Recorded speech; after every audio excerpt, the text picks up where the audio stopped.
আসসালামু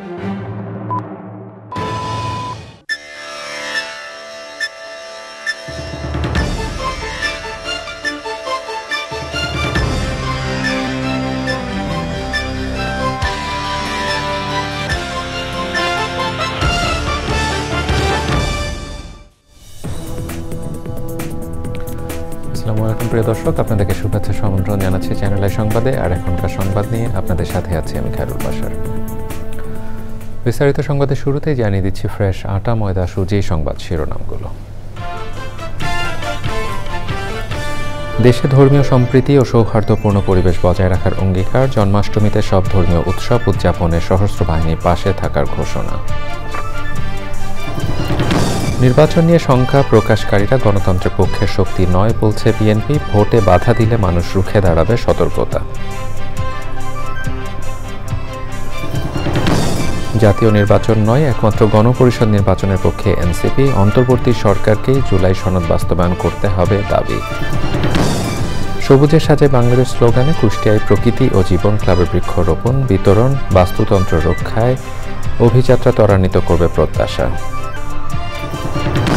এবং আধুনিক যন্ত্রের আগ্রাসনে বিলুপ্তির পথে ঐতিহ্যের ঘানি, প্রায় হারাতে বসা পেশা টেকানোর চেষ্টায় সাভারের কয়েক ব্যবসায়ী।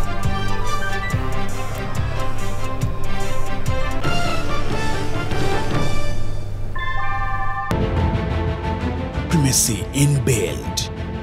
German technology, Bangladesh's first thermix rod, Salam Steel Thermax. প্রিয় দর্শক, এতক্ষণ সংবাদ শিরোনামগুলো জানাচ্ছিলাম। এখনকার এই সংবাদ আয়োজন একই সঙ্গে চ্যানেল আইয়ের ইউটিউব চ্যানেল এবং চ্যানেল আইয়ের ওটিটি প্ল্যাটফর্ম আইস্ক্রিনে লাইভ স্ট্রিমিং হচ্ছে। এবারে নিয়ে যাচ্ছি বিস্তারিত আয়োজনে। দেশে সম্প্রীতি ও সৌহার্দ্যপূর্ণ পরিবেশের অঙ্গীকারে উদযাপন করা হলো সনাতন ধর্মাবলম্বীদের অন্যতম উৎসব জন্মাষ্টমী। রাজধানীতে জন্মাষ্টমীর কেন্দ্রীয় মিছিল উদ্বোধন করে তিন বাহিনী প্রধানরা ঘোষণা দেন, দেশের সব ধর্মীয় উৎসব উদযাপনের পাশে আছে সশস্ত্র বাহিনী। জন্মাষ্টমী উপলক্ষে সনাতন ধর্মাবলম্বীদের শুভেচ্ছা জানিয়ে দেয়া বার্তায় সাম্প্রদায়িক সম্প্রীতি রক্ষায় সবাইকে সজাগ থাকার আহ্বান জানিয়েছেন প্রধান উপদেষ্টা প্রফেসর মোহাম্মদ ইউনূস। শুভেচ্ছা জানিয়েছেন বিএনপির ভারপ্রাপ্ত চেয়ারম্যান তারেক রহমান। সুলতানা হিমুর রিপোর্ট। রাজধানীর ঐতিহাসিক পলাশী মোড়ে জন্মাষ্টমীর ঐতিহ্যবাহী কেন্দ্রীয় মিছিল উদ্বোধন করেন তিন বাহিনীর প্রধানরা। দেশের সম্প্রীতি ও সৌহার্দ্যপূর্ণ পরিবেশ বজায় রাখার অঙ্গীকার করেন তারা। প্রতিশ্রুতি দেন সব ধর্মের মানুষের নির্বিঘ্নে ধর্ম পালনে পাশে থাকা। আজকের এই দিনে আমাদের অঙ্গীকার হবে সেই সম্প্রীতি, সেই সৌহার্দ্যপূর্ণ পরিবেশ আমরা সবসময় বজায় রাখব এবং আমরা একসাথে এই দেশ সবার, এই দেশে আমরা শান্তিতে সুন্দরভাবে সবাই বসবাস করব।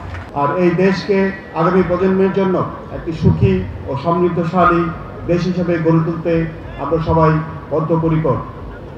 আমার বিশ্বাস আমরা সবাই মিলে একসাথে কাজ করলে আমাদের এই প্রিয় দেশকে বিশ্বের মানচিত্রে একটি মর্যাদাশীল রাষ্ট্র হিসেবে আমরা প্রতিষ্ঠিত করতে সক্ষম হব। আসুন আমরা আজ প্রতিজ্ঞা করি, আমরা অন্যায়ের বিরুদ্ধে আপোষ করব না, দুর্বল ও অসহায়ের পাশে থাকব, আর পারস্পরিক ভালোবাসা ও সহনশীলতার মাধ্যমে আমাদের দেশকে আরও শক্তিশালী করে তুলব। সব ধর্মের মানুষ পাশাপাশি থাকবে এমন প্রত্যাশা ব্যক্ত করে মহানগর সার্বজনীন পূজা কমিটি। শ্রীকৃষ্ণের জন্মতিথি উদযাপনে রাজধানী সহ সারা দেশে মন্দির মণ্ডপে নানা আয়োজন। সকালে পূজা অর্চনা, গীতা পাঠ ও প্রসাদ বিতরণ করেন সনাতন ধর্মাবলম্বীরা। Sultana Himu, channel I, Dhaka. বিএনপি স্থায়ী কমিটির সদস্য সালাউদ্দিন আহমেদ বলেছেন, নির্বাচন নিয়ে যারা শঙ্কা প্রকাশ করে তারা গণতন্ত্রের পক্ষ নয়। রাজধানীতে এক অনুষ্ঠানে তিনি বলেছেন, যারা গণতন্ত্রের পথে বাধা তৈরি করবে তাদের বিরুদ্ধে দেশের মানুষ রুখে দাঁড়াবে। রাহুল রায়ের রিপোর্ট। সাবেক প্রধানমন্ত্রী ও বিএনপি চেয়ারপারসন বেগম খালেদা জিয়ার জন্মবার্ষিকী উপলক্ষে মসজিদ ও দলীয় কার্যালয়ে দোয়া মাহফিলের আয়োজন করছে বিএনপি ও এর অঙ্গ এবং সহযোগী সংগঠনগুলো। নয়াপল্টনে কেন্দ্রীয় কার্যালয়ে যুবদলের মিলাদ ও দোয়া মাহফিলে অংশ নেন বিএনপির সিনিয়র নেতারাও। অনুষ্ঠানে সংক্ষিপ্ত বক্তব্য দেন তারা। আমরা সমস্ত বিষয়ে দিক নির্দেশনা পাচ্ছি দেশনেত্রী বেগম খালেদা জিয়ার কাছ থেকে। তার সেই নির্দেশনা মোতাবেক আমরা জাতীয় ঐক্যমত্য প্রতিষ্ঠার মধ্য দিয়ে একটি সুষ্ঠু, সুন্দর, শান্তিপূর্ণ নির্বাচন অনুষ্ঠানের জন্য অপেক্ষমান। আজকে যারা গণতন্ত্রের বিরুদ্ধে বিভিন্ন রকমের বক্তব্যের মধ্য দিয়ে নির্বাচনের বিষয়ে শঙ্কা প্রকাশ করছে, তারা গণতন্ত্রের পক্ষে শক্তি নয়। যারাই বিভিন্ন রকমের কুযুক্তি উত্থাপন করে গণতন্ত্রের এই যাত্রাপথকে কণ্ঠকাকীর্ণ করতে চাইবে, তাদের বিরুদ্ধে বাংলাদেশের জনগণ রুখে দাঁড়াবে। শাহজাহানপুরেও দোয়া মাহফিলের পর এতিম শিশুদের খাবার বিতরণ করা হয়। সেখানেও কথা বলেন বিএনপি নেতারা। ষড়যন্ত্র থাকে, সেই ষড়যন্ত্রের আসল মূল থেকেই বলছি যে ভোটের ফলাফল গণনা পর্যন্ত আমরা নিশ্চিত না নির্বাচন। শুধু সরকারের সদিচ্ছাই কিন্তু যথেষ্ট না, নির্বাচন কমিশনের প্রচেষ্টাই একটা নির্বাচন অনুষ্ঠিত করা যথেষ্ট না। নির্বাচনে অংশগ্রহণ করতে ইচ্ছুক সকল রাজনৈতিক দলের একটি সদিচ্ছা থাকা দরকার, নির্বাচনটা সুষ্ঠু এবং সফল করার ক্ষেত্রে। বিএনপি নেতারা বলেছেন, গণতন্ত্রের জন্য সবাইকে ঐক্যবদ্ধ থাকতে হবে। রাহুল রায়, চ্যানেল আই, ঢাকা। জাতীয় নাগরিক পার্টির নেতারা বলেছেন, প্রধান উপদেষ্টা অধ্যাপক মোহাম্মদ ইউনূস লন্ডনে গিয়ে সেজদা দিয়ে ওহী নিয়ে এসেছেন।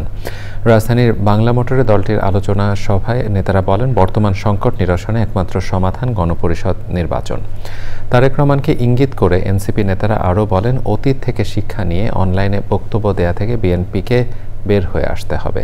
রিয়াজ ইসলামের রিপোর্ট। বিকেলে রাজধানীর বাংলা মোটরে জাতীয় নাগরিক পার্টির অস্থায়ী কার্যালয়ে জুলাই সনদ বাস্তবায়নে গণপরিষদ নির্বাচন শীর্ষক আলোচনা আয়োজনে অংশ নিয়ে দলের শীর্ষ নেতারা কথা বলেন জুলাই সনদ, গণপরিষদ নির্বাচন ও প্রধান উপদেষ্টার লন্ডন সফর নিয়ে। প্রধান উপদেষ্টার সমালোচনা করে এনসিপির মুখ্য সমন্বয়ক নাসিরউদ্দিন পাটোয়ারি বলেন, সরকার জনগণের সাথে গাদ্দারি করেছে। আমাদের নোবেল লরিয়েট ইউনূস স্যার, বাংলাদেশের মানুষ ওনার চোখে পড়ে না, ওনার লন্ডন যেতে হয়। লন্ডনে গিয়ে সিজদা দিয়েছেন, সিজদার মাধ্যমে উনি ওহির মাধ্যমে আদেশ পেয়েছেন এবং সেটার একটা প্রেস রিলিজের মধ্যে জানিয়েছেন বাংলাদেশে ফেব্রুয়ারিতে ইলেকশন হতে হবে। কোন ইলেকশনে? সংবিধানের অধীনে। তা আপনার সিজদা তো ঠিক হয় নাই, আপনার সিজদা দিতে হবে বাংলাদেশের জনগণের প্রতি। এনসিপির মুখ্য সংগঠক হাসনাত আব্দুল্লাহ বলেন, নির্বাচন যখনই হোক অবশ্যই সেটা গণপরিষদ নির্বাচন হতে হবে। আমাদেরকে বলা হয় আমরা নির্বাচন পিছাইতে চাই, আরে নির্বাচন টাইমলাইন নিয়ে তো আমার সমস্যা নাই। আমার নির্বাচন নভেম্বরও হোক, ডিসেম্বরও হোক, জানুয়ারি হতে হোক, এটা আমার কিচ্ছু আসা যায় না, কিন্তু নির্বাচন এই রুলস অফ গেম চেঞ্জ করে নির্বাচন হতে হবে। এই সরকারকে জুলাই সনদ বাস্তবায়ন করতে হবে হুঁশিয়ার করে দলের সদস্য সচিব আক্তার হোসেন বলেন, নতুন সংবিধান তৈরিতে বাধা দেওয়া হলে রাজপথে নামবেন তারা। 2 সপ্তাহ সবাই অতিক্রান্ত হয়ে যাওয়ার পরেও ঐক্যমত্য কমিশন এখনো পর্যন্ত রাজনৈতিক দলগুলোর সঙ্গে বাস্তবায়নের পথ নিয়ে কোনো আলোচনায় বসেন নাই। প্রফেসর ইউনূস জুলাই ঘোষণাপত্রে সংস্কারকৃত সংবিধান শব্দবন্ধের মধ্য দিয়ে সামনে গণপরিষদ নির্বাচনের মধ্য দিয়ে আমাদের যে নতুন সংবিধানের দাবি সেটাকে পাশ কাটিয়ে গেছেন। ৭২-এর সংবিধান বাতিল করে নতুন সংবিধানের মাধ্যমে গণপরিষদ নির্বাচন চান বলে জানান এনসিপি নেতারা। রিয়াজ ইসলাম, চ্যানেল আই, ঢাকা। কবি ও চিন্তক ফরহাদ মাঝহার বলেছেন, জুলাই গণ অভ্যুত্থানে শত শহীদের আত্মত্যাগের পরেও নতুন রাষ্ট্র গঠনের প্রক্রিয়ায় তরুণরা ব্যর্থ হয়েছে। তিনি বলেন, সংকীর্ণ মতবাদী না হয়ে দেশের আর্থসামাজিক, সাংস্কৃতিক এবং রাজনৈতিক রূপান্তরের সঠিক পথ অনুসন্ধান ও আবিষ্কার করাই হবে শক্তিশালী গণরাজনৈতিক ধারা গড়ে তোলার পথ। বিস্তারিত মির্জা ইমতিয়াজের রিপোর্টে। আগামী 9 সেপ্টেম্বরের ডাকসু নির্বাচনকে সামনে রেখে ঢাকা বিশ্ববিদ্যালয়ে শিক্ষা, গবেষণা ও রাজনীতি বিষয়ক আলোচনা সভা অংশ নেন বিশ্ববিদ্যালয়ের শিক্ষক, কবি এবং বিভিন্ন ছাত্র সংগঠনের নেতারা। তারা বলেন, ছাত্রলীগ যে রাজনীতির চর্চা করত, গণ অভ্যুত্থান পরবর্তী সময়েও সেই একই চর্চা ধরে রেখেছে ছাত্র সংগঠনগুলো। ট্যাগিং দিয়ে মব বন্ধের আহ্বান জানান তারা। গণ অভ্যুত্থানের পরে আমাদের সবার আকাঙ্ক্ষা ছিল যে ক্যাম্পাসে আর কখনোই এই রকমের রাজনীতি, যেই ছাত্রলীগ যেভাবে রাজনৈতিক আধিপত্য পুরো ক্যাম্পাসে সৃষ্টি করে রেখেছিল, সেইটা আর ব্যাক করতে দেওয়া যাবে না। ডেমোক্রেটিক পরিবেশে সব সংগঠন একমত হবে, এটা আশা করা উচিত না। ডেমোক্রেটিক পরিবেশে প্রত্যেকটা সংগঠনের আলাদা আলাদা মতামত থাকবে, এটাই সৌন্দর্য। সেজন্য এক এক সংগঠনের সাথে আরেক সংগঠনের দ্বিমত থাকবে, এটা হবে খুবই গঠনমূলক। ট্যাগিং, ফ্রেমিং না, আশা মব ক্রিয়েট করে তাকে থামায় দেওয়া না। নারী শিক্ষার্থীদের সাইবার বুলিং নিয়ে ছাত্র সংগঠনের আওয়াজ না তোলার অভিযোগ করেন ঢাকা বিশ্ববিদ্যালয়ের এই অধ্যাপক। আমি আপনার অপছন্দের একটা কথা বললাম বলেই আমাকে নিয়ে যা ইচ্ছা তাই সাইবার স্পেসে লিখে ফেলতে পারবেন না, বা যদি লিখে ফেলেন সেটার ব্যবস্থা নেয়ার দায়িত্ব প্রশাসনের, এবং আমি একজন নারী শিক্ষক হিসেবে। কবি ও চিন্তক ফরহাদ মজহার বলেন, নিজেদের মধ্যে মতামতের লড়াই করে গণ অভ্যুত্থানের তাৎপর্য নস্যাৎ করেছে তরুণরা। আমাদের মধ্যে বিভিন্ন রকম মতের পার্থক্য থাকবে, আমাদের মধ্যে শিবির থাকবে, আমাদের মধ্যে কমিউনিস্ট থাকবে, আস্তিক থাকবে, নাস্তিক থাকবে, লিবারেল থাকবে, সকলে থাকবে। মতামতি ফারাক এটাকে বাদ দিয়ে জনগোষ্ঠী হিসেবে কী করে আমরা একত্রিত হতে পারি এবং সুনির্দিষ্ট লক্ষ্যকে সামনে রেখে আমরা ঠিক যে ঐক্যের ভিত্তিতে আমরা গণ অভ্যুত্থান করেছি সেই ঐক্যের ভিত্তিতে আমরা যেন আগামী দিনে আমাদের রাজনীতি এবং লড়াইকে আমরা এগিয়ে নিতে পারি। নতুন গণরাজনৈতিক ধারা ও গণঐক্যের শক্তিকে কোনোভাবেই মতবাদী ও দলীয় বিভক্তির মাধ্যমে ক্ষুণ্ণ করা যাবে না বলেও জানান তিনি। Mirza Imtiaz, channel I, Dhaka.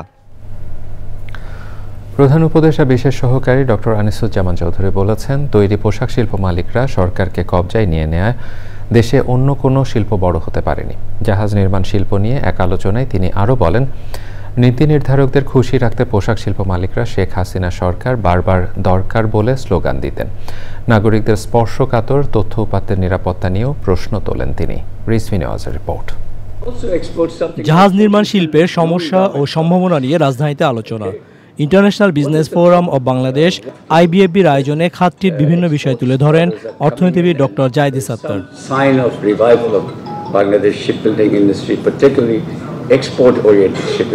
আলোচনায় উঠে আসে জাহাজ নির্মাণ খাতের বৈশ্বিক বাজার $400 বিলিয়ন। তবে সব সম্ভাবনা থাকার পরও দেশের রপ্তানি $0.5 বিলিয়নেরও কম। এই $200 মিলিয়ন কাজ চলছে, যেখানে at least 3টা শিপে 3000 into 3 9,000 লোকের কর্মসংস্থান হচ্ছে। এমনি ওয়েটার বেতন পায় কোথাও 15,000 টাকা মাসে, শিপ বিল্ডিং এর তার ইনিশিয়াল বেতন হয় 30,000 টাকা। এমনও ওয়েটার আছে, স্কিল ওয়েটার আছে, যার বেতন 3 লক্ষ টাকা বাংলাদেশে, এবং তাকে অনেক সময় হায়ার করে ইউরোপে বা জাপানে নেয়, যেখানে তার বেতন হয় 12 লক্ষ $10,000। আলোচনায় বলা হয়, শিল্পায়নের পথে প্রধান বাধা আমলাতন্ত্র ও নীতি নির্ধারকদের সেকেলে মানসিকতা। The people who were in the garment industry unfortunately captured the policy making by that slogan that Sheikh Hasina Sarkar Dorkar Barbar. These are the people we have to identify who actually created long-term vulnerability for this country. When a small group captures the policy making, that's when disaster comes. And that is what happened. It's a political economic question, not just banking or finance question. স্বাগত বক্তব্যে IBFB সভাপতি লুৎফুন্নেসা সৌদিয়া খান বলেন, শিল্পের সমস্যা সমাধানে ব্যবসায়ীদের হয়ে কাজ চালিয়ে যাবেন তারা। Rizvi Newaz, channel I, Dhaka. জাতীয় কবি কাজী নজরুল ইসলামের ৪৯তম মৃত্যুবার্ষিকী উপলক্ষে কবি স্মরণে অনুষ্ঠান আয়োজন করে আন্তর্জাতিক নজরুল চর্চা কেন্দ্র। অনুষ্ঠানে কবির জীবন, সাহিত্য ও সঙ্গীত কর্ম নিয়ে আলোচনা করা হয়। ছিল সঙ্গীত শিক্ষা প্রতিষ্ঠান সুরসপ্তকের আয়োজনে বিশেষ সাংস্কৃতিক পরিবেশনা। মিথিলা নাজনীনের রিপোর্টে বিস্তারিত।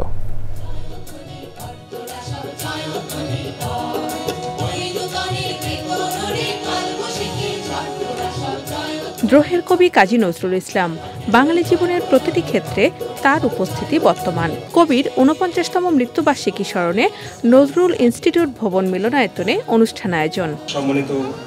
অনুষ্ঠানে উপস্থিত বরেণ্যজনেরা বলেন, বিভিন্ন আন্দোলনে যুগে যুগে অনুপ্রেরণা দিয়েছেন নজরুল। নজরুলকে যেখানে অন্যায় রয়েছে, যেখানে নানা রকমের বিভাজন রয়েছে, যেখানে বিভিন্ন গোষ্ঠীর মধ্যে সংঘাত রয়েছে, সেই ধরনের পৃথিবীর সকলেই যে মানে ধনী দরিদ্র তাদের মধ্যে যে বিভাজন, এই সমস্ত কিছুর ক্ষেত্রেই নজরুল একটা বড় রকমের, নজরুলের কাজের বড় রকমের প্রয়োজন রয়েছে। গানে গানে নজরুলকে স্মরণ করেন ২১শে পদকপ্রাপ্ত বিশিষ্ট নজরুল সঙ্গীত শিল্পী ফেরদৌসারা।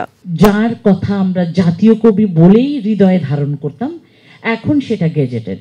তাহলে হৃদয়ে ধারণ করার সময়কালটি এত লম্বা কেন হলো?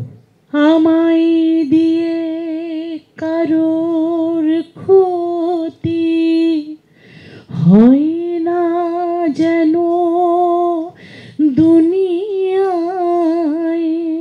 গবেষণা, অনুবাদ সহ সার্বিক আয়োজনের মধ্য দিয়ে নজরুলের কাজকে আরও বিশ্বজনীন করে তোলার আহ্বান জানান নজরুল ভক্তরা।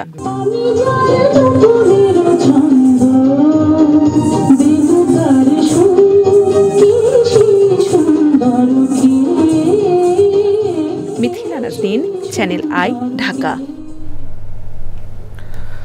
Television journalist association of Bangladesh টেজাবের ৫ম প্রতিষ্ঠাবার্ষিকী উপলক্ষে আজীবন সম্মাননায় ভূষিত হয়েছেন ২১শে পদকপ্রাপ্ত নজরুল সঙ্গীত শিল্পী ফেরদৌস আরা। এছাড়া প্রয়াত নির্মাতা ও পরিচালক আমজাদ হোসেনকে মরণোত্তর সম্মাননা জানানো হয়। সম্মাননা গ্রহণ নিয়ে ফেরদৌস আরা বলেন, বিদ্রোহী কবি কাজী নজরুল ইসলামের দীপ্ত চেতনাকে ধারণ করেই তরুণদের সামনের দিকে এগিয়ে যেতে হবে।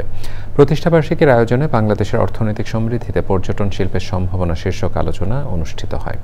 টেজাবের নির্বাহী চেয়ারম্যান মোহাম্মদ মঞ্জুর হোসেন ও সভাপতি কবি হাসনাইন সাজ্জাদী অনুষ্ঠানে উপস্থিত ছিলেন।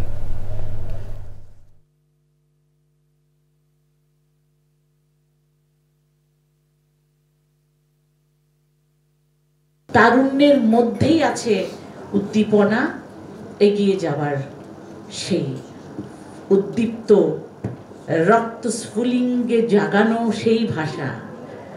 তোরা সব জয়ধ্বনি কর, ওই নতুনের কেতন ওড়ে কাল বসেছি। সবুজে সাজায় বাংলাদেশ এই স্লোগানে নিরাপদ ধরিত্রী বিনির্মাণের প্রত্যয়ে কুষ্টিয়ায় বৃক্ষরোপণ ও বিতরণ করেছে প্রকৃতি ও জীবন ক্লাব। জনপ্রিয় মোবাইল নেটওয়ার্ক অপারেটর বাংলালিংকের সহযোগিতায় বর্ষা জুড়েই চলবে সবুজ উৎসব। এমন উদ্যোগ বাস্তুতন্ত্র রক্ষায় অভিযাত্রা ত্বরান্বিত করবে বলে মত বিশিষ্টজনদের। আনিসুজ্জামান ডাবলুর তথ্য ভিডিও চিত্রে মোশাহিদ রনির রিপোর্ট।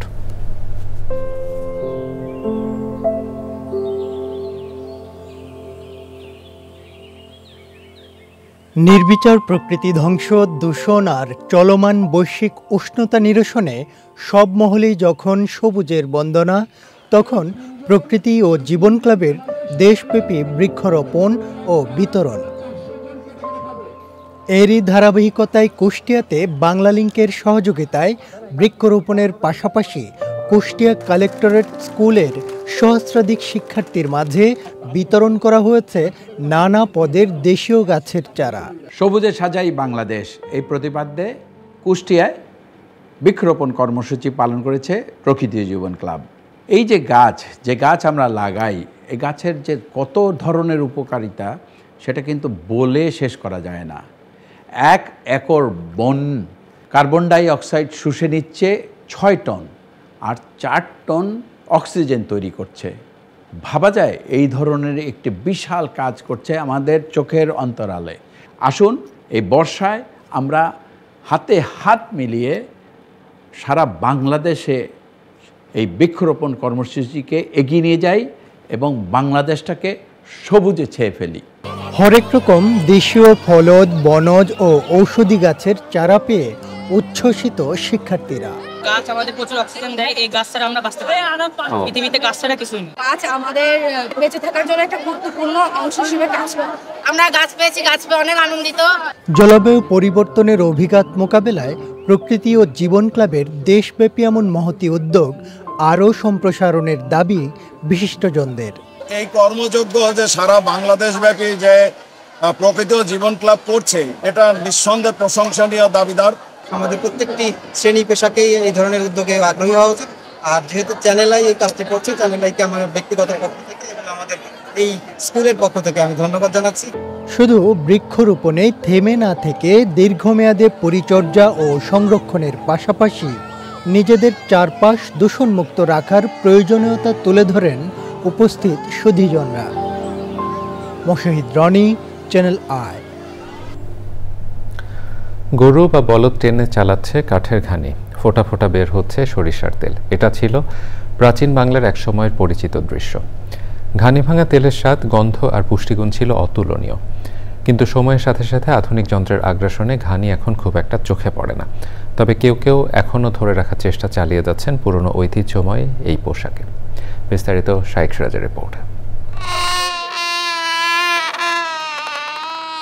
সাভারের নামাবাজারের লাল মিয়া এখনও টিকিয়ে রেখেছেন তার পৈতৃক পেশা। চোখ বাঁধা গরু ঘানি টানছে, ফোটায় ফোটায় জমছে ঘানি ভাঙা সরিষার তেল। নানায় করে গেছে। আচ্ছা, আমরা এটা অতিষ্ঠ ধরে কত বছর হবে আনুমানিক? 80-85।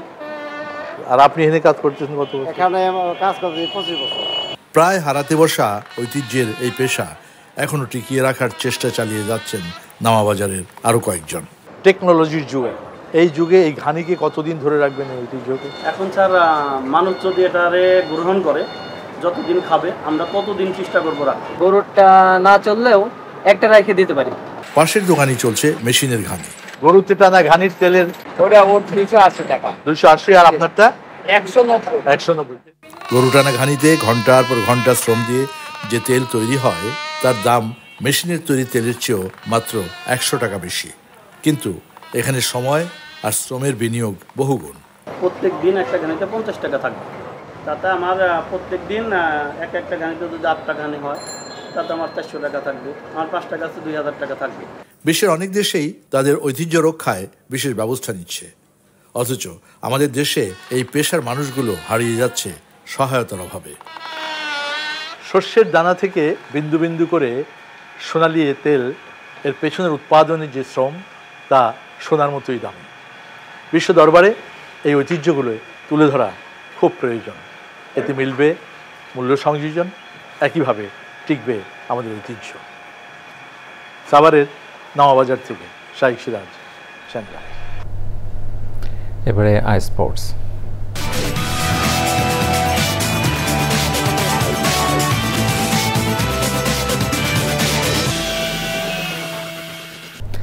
ধন্যবাদ রাহুল।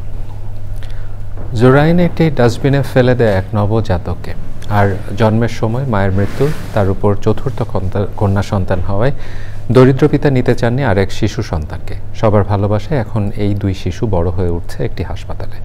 মোস্তফা মল্লিকের রিপোর্ট। গত বছরের 29শে ডিসেম্বর যাত্রাবাড়ির নবজাতক হাসপাতালে আনা হয় ডাস্টবিন থেকে উদ্ধার করা এক নবজাতককে। হাসপাতালে নেয়ার পরই লাইফ সাপোর্টে রাখা হয় তাকে, নাম দেওয়া হয় মুগ্ধ। জীবন মৃত্যুর সন্ধিক্ষণে থাকা এই ছোট্ট প্রাণের চোখের আলো প্রায় নিভে এসেছে। রয়েছে থাইরয়েড ও নিউরোলজির জটিল সমস্যা। দরকার অনেক অর্থ, অনেক যত্ন। বিশেষজ্ঞ বোর্ডের তত্ত্বাবধানে চলছে তার চিকিৎসা ও লালন পালন। এখন মুগ্ধের বয়স 8 মাস। তার হাসি ভরিয়ে দেয় ওয়ার্ডের সবার মন। ঢাকা মেডিকেল কলেজ হাসপাতালে জন্মের সময় মা হারায় আরেক নবজাতক। রিকশা চালক বাবা 3 কন্যার জনক নবজাতককে নিতে অস্বীকৃতি জানান। আশ্রয় হয় এই হাসপাতালে। নাম রাখা হয় ফারিস্তা। জন্মের দ্বিতীয় দিনেই ফারিস্তাকে নিতে হয় লাইফ সাপোর্টে। এ পর্যন্ত দেয়া হয়েছে 12 ব্যাগ রক্ত। নিবেদিত চিকিৎসায় ফারিস্তা এখন অনেকটাই সুস্থ। ফারিস্তার জন্ম হয় ঢাকা মেডিকেল কলেজে। ওর জন্মের সময় ওজন ছিল তার 1400 গ্রাম। সাথে সাথে ওকে লাইফ সাপোর্টে দেওয়া হয়। 29 দিন সে লাইফ সাপোর্টে ছিল। মুগ্ধর ইতিহাসটা আরও কঠিন। মুগ্ধর জন্মের সময় ওজন ছিল তার 900 গ্রাম। সে ছিল পলিথিনে, একটা ডাস্টবিনে ছিল জুরান এলাকা। ওইখান থেকে তাকে নিয়ে আসা হয়। ওইখানে সে অলমোস্ট মৃত পর্যায়ে ছিল। তাকেও লাইফ সাপোর্টে রাখা হয়। সমাজের প্রতিটি মানুষ যেন তাদেরকে দোয়া করে, কারণ তারা আমাদের এই সন্তান। 2 শিশুকে দত্তক নেয়ার আগ্রহ জানিয়ে পৃথক আবেদন জমা দিয়েছেন কয়েক হাজার দম্পতি। জীবনের শুরুর দিনে আপনজন এবং প্রিয়জনকে হারিয়েছে এই শিশু দুটো। তাদের জীবন শুরু হয়েছে একেবারেই অন্যরকম ভাবে। বিশাল এই হাসপাতালের বিশাল কক্ষের ছোট্ট এক কোণে তারা বাবা মা যেভাবে আদর যত্ন করত, ঠিক এভাবে চিকিৎসক এবং সেবক সেবিকাদের পরম মমতায় তারা বেড়ে উঠছে। হাসপাতালের চিকিৎসকরা বলছেন এই শিশু দুটোর শুধু শরীরের চিকিৎসা নয়, ভালোবাসার চিকিৎসাও চলছে।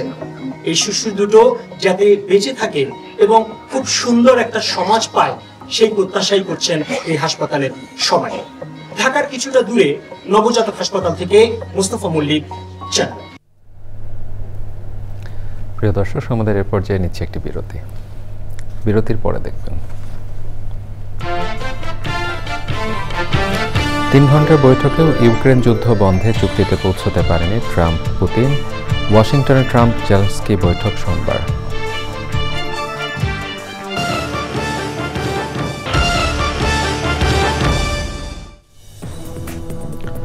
প্রিয় দর্শক, আবার আমন্ত্রণ জানাচ্ছি চ্যানেল আই সংবাদে। বিএনপি স্থায়ী কমিটির সদস্য আমির খসরু মাহমুদ চৌধুরী বলেছেন, একটি নতুন বাংলাদেশ গড়ার প্রত্যয়ে মানুষের মধ্যে যে আকাঙ্ক্ষা জেগেছে, যে প্রত্যাশা জেগেছে, এটি পূরণ করতে হলে বিভক্তির কোনো সুযোগ নেই। সন্ধ্যায় চট্টগ্রামের JMS সেন হলে শ্রীকৃষ্ণের শুভ জন্মাষ্টমী উপলক্ষে ধর্ম সম্মেলনে তিনি আরও বলেন, জাতিগতভাবে অটুট থেকে ঐক্য নিয়ে এগিয়ে যেতে হবে। জন্মাষ্টমী পরিষদের সাধারণ সম্পাদক RK দাস রূপুর সভাপতিত্বে এতে আরও বক্তৃতা করেন চট্টগ্রাম মহানগর বিএনপির সাবেক সাধারণ সম্পাদক আবুল হাশেম বক্কর, বিপ্লব পার্থ সহ অন্যরা। বাংলাদেশ গড়ার প্রত্যয় করছি, মানুষের যে আকাঙ্ক্ষা জেগেছে, মানুষের যে প্রত্যাশা জেগেছে, এটা পূরণ করতে হলে আমাদের বিভক্তির কোনো সুযোগ এখানে রাখা যাবে না, কোনো সুযোগ রাখা যাবে না।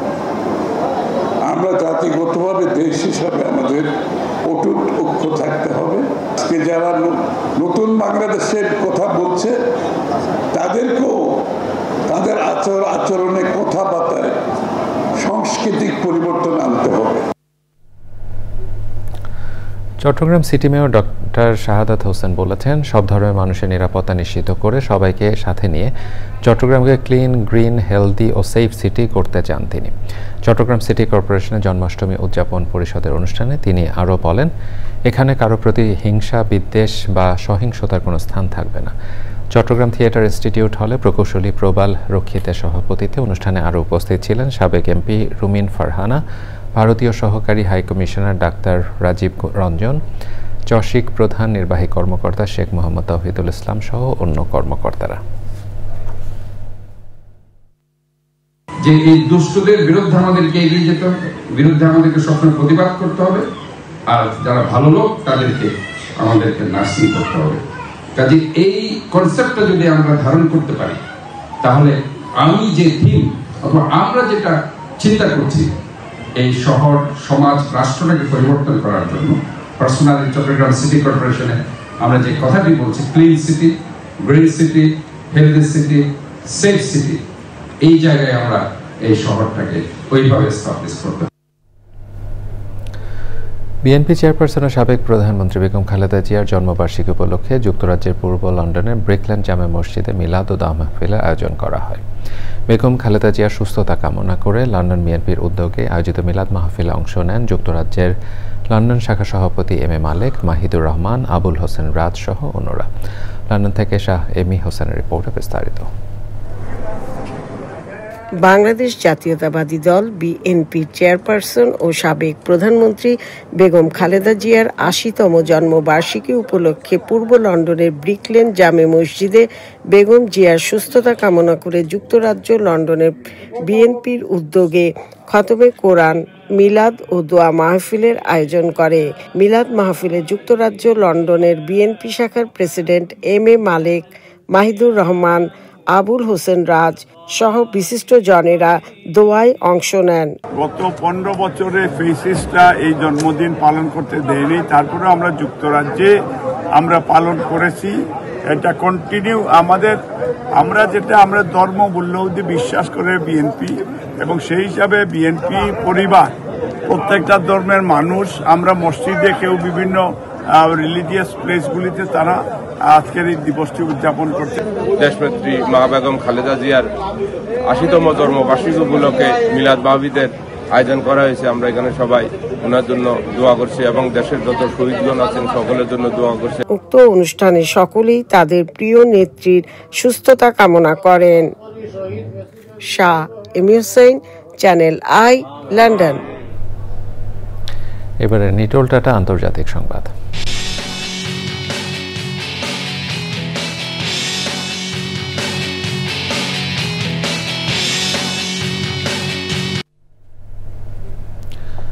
ভারী বৃষ্টিপাতের কারণে সৃষ্ট আকস্মিক বন্যা, ভূমিধস ও নদী ভাঙনে ভারত, পাকিস্তান ও নেপালের বিভিন্ন অঞ্চলে 400 জনেরও বেশি মানুষের মৃত্যু হয়েছে। মৃত্যু সংখ্যা বাড়ার আশঙ্কা রয়েছে।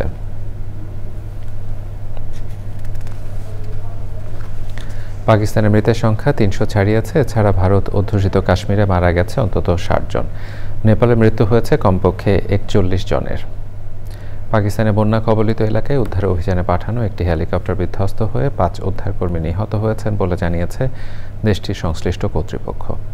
এর আগে 2022 সালে পাকিস্তানে ভয়াবহ মৌসুমি বৃষ্টিপাতের ঘটনায় 1700-এরও বেশি মানুষের মৃত্যু হয়। সেবার প্রায় $4,000 কোটি ক্ষয়ক্ষতি হয়েছিল।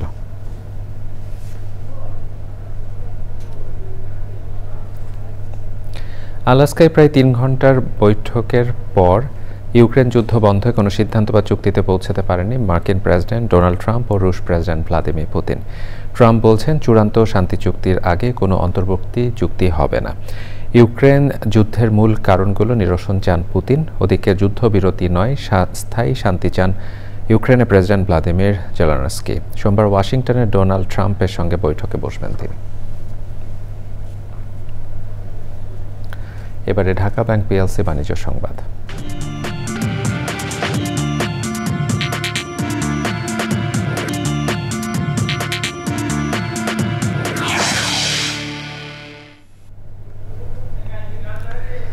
চীনা দূতাবাস ও চায়না এন্টারপ্রাইজ অ্যাসোসিয়েশন ইন বাংলাদেশের আয়োজনে আগামী 12 ও 13 সেপ্টেম্বর ঢাকার আন্তর্জাতিক কনভেনশন সিটি বসুন্ধরায় অনুষ্ঠিত হবে বাংলাদেশ চীন এক্সিবিশন 2025। এতে বাংলাদেশ ও চীনের প্রকৌশল, নির্মাণ, প্রযুক্তি, স্বাস্থ্যসেবা, ফার্মাসিউটিক্যালস ও আর্থিক সেবা সহ বিভিন্ন খাতের শতাধিক প্রতিষ্ঠান অংশ নেবেন। ইতোমধ্যে বাংলাদেশ চীনের সহযোগিতায় পদ্মা রেল সংযোগ, কর্ণফুলী টানেল ও পায়রা তাপবিদ্যুৎ কেন্দ্র সহ বেশ কিছু মেগা প্রকল্প সফলভাবে বাস্তবায়ন করেছে। আয়োজকরা আশা করেছেন এই আয়োজনে দুদেশের মধ্যে দীর্ঘমেয়াদী অর্থনৈতিক অংশীদারিত্ব সহযোগিতা আরও গভীরভাবে কার্যকর হবে। প্রিয় দর্শক, আমাদের এই পর্যায়ে নিচ্ছে একটি বিরতি। বিরতির পরে দেখবেন কোম্পানিগঞ্জ থেকে লুট হওয়া 2.5 লাখ ঘনফুট পাথর উদ্ধার, জেলা প্রশাসনের সঙ্গে অভিযানে সেনা ও আইনশৃঙ্খলা বাহিনী। প্রিয় দর্শক, আবার আমন্ত্রণ জানাচ্ছি চ্যানেল আই সংবাদে। সিলেটের কোম্পানিগঞ্জ থেকে লুট হওয়া 2.5 লাখ ঘনফুট পাথর উদ্ধার করেছে সিলেট জেলা প্রশাসন। অভিযান চালিয়ে সিলেট সদর উপজেলার ধূপামণ্ডল ও মাহালদিক এলাকার বিভিন্ন ক্র্যাশার মিল ও মাহালদিক গ্রাম থেকে এসব পাথর জব্দ করা হয়। সিলেট সদর উপজেলা নির্বাহী কর্মকর্তা খোসনুর রুবায়াত এই বিষয়টি নিশ্চিত করেছেন। ইউএনও জানান, সকাল থেকে অভিযান চালিয়ে 2.5 লাখ ঘনফুট সাদা পাথর জব্দ করা হয়েছে। পাথর উদ্ধারে অভিযান অব্যাহত রয়েছে বলেও জানান তিনি। অভিযানে সেনাবাহিনী সহ আইনশৃঙ্খলা বাহিনীর সদস্যরা উপস্থিত ছিলেন। রবীন্দ্র বিশ্ববিদ্যালয়ের স্থায়ী ক্যাম্পাস ডিপিপি একনেক সভায় অনুমোদনের দাবিতে আমরণ অনশন কর্মসূচি পালন করে অসুস্থ হয়ে পড়েছেন রবীন্দ্র বিশ্ববিদ্যালয়ের 5 শিক্ষার্থী। এরা হলেন অর্থনীতি বিভাগের হাসান, সমাজবিজ্ঞান বিভাগের রায়হান ও আবু সাইদ, ব্যবস্থাপনা বিভাগের শিক্ষার্থী মুইজ এবং মাইশা। এবং বেলা 11টা থেকে তারা এই অনশন কর্মসূচি শুরু করেন। আন্দোলনরত শিক্ষার্থীরা জানান, রোববারের একনেক সভায় রবীন্দ্র বিশ্ববিদ্যালয়ের স্থায়ী ক্যাম্পাসের ডিপিপি অনুমোদন না হওয়া পর্যন্ত এই কর্মসূচি চলবে। প্রিয় দর্শক, সংবাদের এ পর্যায়ে আবারও নিচ্ছে একটি বিরতি। বিরতির পরে দেখবেন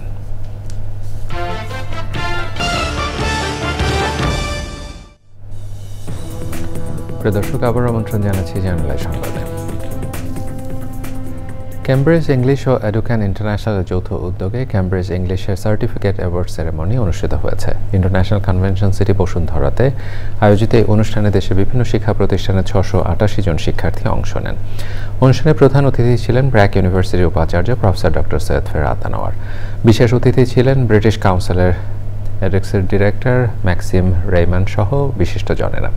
অনুষ্ঠানে বিভিন্ন বিভাগে 15 জন সেরা হিসেবে শিক্ষার্থীদের সনদ তুলে দেওয়া হয়।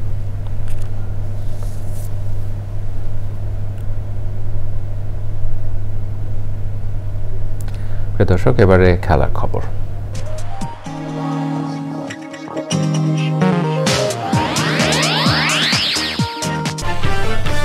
দেশে ধর্মীয় সম্প্রীতি ও সৌহার্দ্যপূর্ণ পরিবেশ বজায় রাখার অঙ্গীকার। জন্মাষ্টমীতে সব ধর্মীয় উৎসব উদযাপনে সশস্ত্র বাহিনীর পাশে থাকার ঘোষণা। নির্বাচন নিয়ে শঙ্কা প্রকাশকারীরা গণতন্ত্রের পক্ষে শক্তি নয় বলছে বিএনপি। ভোটে বাধা দিলে মানুষ রুখে দাঁড়াবে, সতর্কতা। জাতীয় নির্বাচন নয়, একমাত্র গণপরিষদ নির্বাচনের পক্ষে এনসিপি। অন্তর্বর্তী সরকারকেই জুলাই সনদ বাস্তবায়ন করতে হবে দাবি। সবুজে সাজায় বাংলাদেশ স্লোগানে কুষ্টিয়ায় প্রকৃতি ও জীবন ক্লাবের বৃক্ষরোপণ বিতরণ, বাস্তুতন্ত্র রক্ষায় অভিযাত্রা ত্বরান্বিত করবে প্রত্যাশা।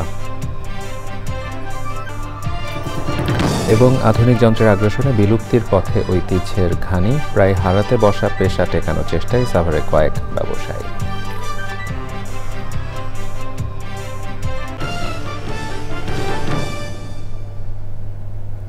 প্রিয় দর্শক, এতক্ষণ চ্যানেলের সংবাদের সাথে থাকবার জন্য সকলকে ধন্যবাদ জানিয়ে বিদায় নিচ্ছি। শুভেচ্ছা।